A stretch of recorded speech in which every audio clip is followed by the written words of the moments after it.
cuenta todo esto, ¿hay alguna etapa en la vida donde se recomiende más esto? Es decir, ¿funciona mejor si empiezas desde muy chico o funciona mejor si ya lo abordas ya grande? Claro, y imaginemos esto, Humberto, digo, ¿qué será mejor, no? ¿Comenzar a tener una buena calidad de vida ni bien nacemos? ¿O esperar hasta que nuestro cuerpo diga, basta, yo ya no puedo más, a ver, ayúdame con algo? Y ahí es donde los pacientes buscan ayuda. No, claramente, cuanto antes nosotros comencemos no a tratar como sí, porque por ejemplo, un bebé no tiene ninguna patología, pero sí tiene factores de riesgos que pueden llegar a programar a ese futuro adulto con un montón de patologías. Entonces, esos factores de riesgos que yo puedo empezar a mejorar o empezar a intentar que no se vayan manifestando en ese cuerpo, obviamente va a ser mejor. Por ejemplo, vamos a poner una idea, un factor de riesgo para tener Alzheimer en un adulto mayor es tener resistencia a la insulina. Es decir, todo un problema metabólico.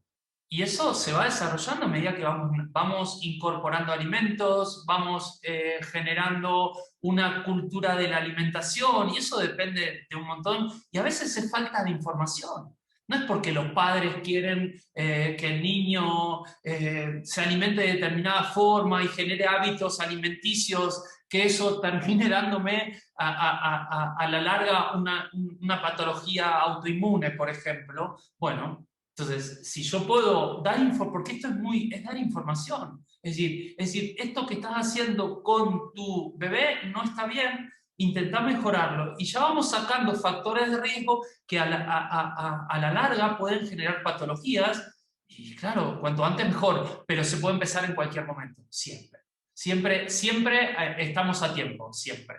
Sí, de hecho, esto que mencionas, por ejemplo, de la diabetes, ya hay algunos estudios que la relacionan, perdón, del Alzheimer, perdón, que lo relacionan como un tipo de diabetes, ¿no? Porque hay esos picos Diabetes tipo 3. de glucosa, exacto, o Se le de dice diabetes liberación tipo excesiva de insulina, son los que van a llevar a esa degeneración, ¿no? A nivel del sistema nervioso. 3. Claro, claro, claro. Por eso es que lo metabólico es clave.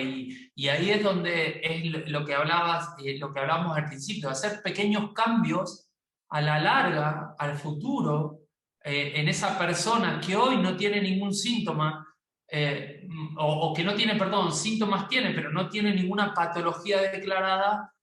El día de mañana podemos evitar un montón de patologías, porque ahí es donde se mueve la PNI y la osteopatía también, que vos lo sabes muy bien, ¿sí? La osteopatía, la fisioterapia, si querés, ahí, pero la osteopatía más, es en ese rango de salud y enfermedad. Ese espacio que nos queda acá, la medicina no la trata. ¿No? O estoy bien para allá, salud, no tengo nada, estoy perfecto, o estoy enfermo. Pero ese trayecto de salud a enfermedad es lo que nosotros en osteopatía y en PNI intentamos, ¿sí?, mejorar, porque si yo no tengo la glucosa en 110, estoy bien. No, no, está mal. Entonces, tenemos que no llegar a decir tengo diabetes tipo 2. No, busquemos la forma de mejorar la sensibilidad de la insulina, mejorar ese páncreas, mejorar los receptores. Bueno, hay un montón de trabajo para hacer en ese espacio para no llegar a esto, ¿no? Y si Sí, llegamos a esto también se puede trabajar. Pero bueno, pero ahí es donde, por ejemplo, la PNI tiene mucho poder y la osteopatía también. La osteopatía yo también, siempre claramente. platico con mis pacientes de este punto, porque me parece, o sea, y siempre se los explico así, ¿no? Diabetes es una etiqueta. O sea, si de aquí, precisamente lo que dices, de aquí para allá, eres una persona con diabetes, ¿no? Pero hay un punto muy cercano en el cual puedes ir tratando de prevenir o de tratar de retrasar eso, ¿no? Y normalmente no nos fijamos de eso. porque no es diabético todavía, ¿no? Entonces, eso que mencionas tú. ¿Y qué recomendaciones pudieras darle a la gente? Digo, de manera muy general, porque al final de cuentas siempre hay una evaluación previa, hay un conocer al paciente, pero ¿qué nos pudiera ayudar a mejorar esa sensibilización de la insulina, esos niveles de glucosa? Sí, hay muchas cosas para hacer, pero yo creo que todos lo sabemos. Digo, y sin ser profesionales de la salud ni nada, todos lo sabemos. A mí me da mucha gracia cuando alguien me pregunta, ¿y qué tengo que comer? Digo, vos lo sabés. No, yo no te lo tengo que decir, vos sabés. Lo que pasa es que es como que nos tienen que reforzar, ¿no? Y vos también, claramente, digo, yo sé que me lo preguntás para que yo lo diga, pero claro, y vos lo sabés muy bien porque estás en esa parte y yo sigo muchas veces los posts que pones en las redes sociales y hablas del movimiento, y es eso, es movimiento, es movimiento. El ejercicio es la cura para la diabetes, porque es generar, bajar la glucosa en sangre sin generar insulina. Digo, es la forma que tiene, por ejemplo, el músculo y la grasa de meter glucosa dentro de esos tejidos sin tener que generar insulina. Digo, el movimiento es como creo que es lo primordial.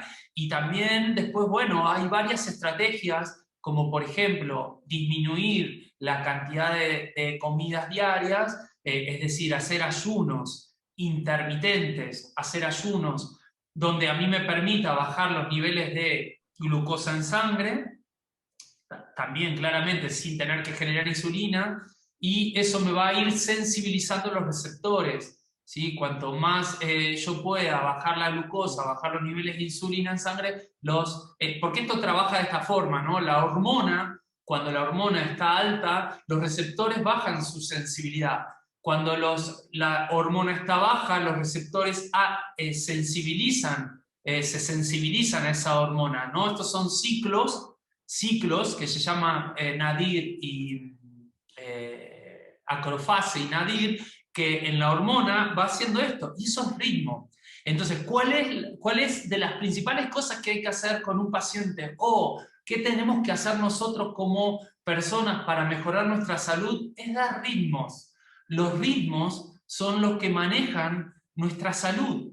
Uno de los problemas es la pérdida de ritmos. Es decir, comer muchas veces al día es no tener ritmos de hormona sube, receptores bajan, y así sucesivamente. Si yo estoy todo el tiempo comiendo, la hormona sube y los receptores bajan su sensibilidad. Sigo comiendo, bueno, una de creo, de las recomendaciones más importantes es dar ritmos, marcar el momento de comer y el momento de no comer, el momento de descansar, el momento de no descansar.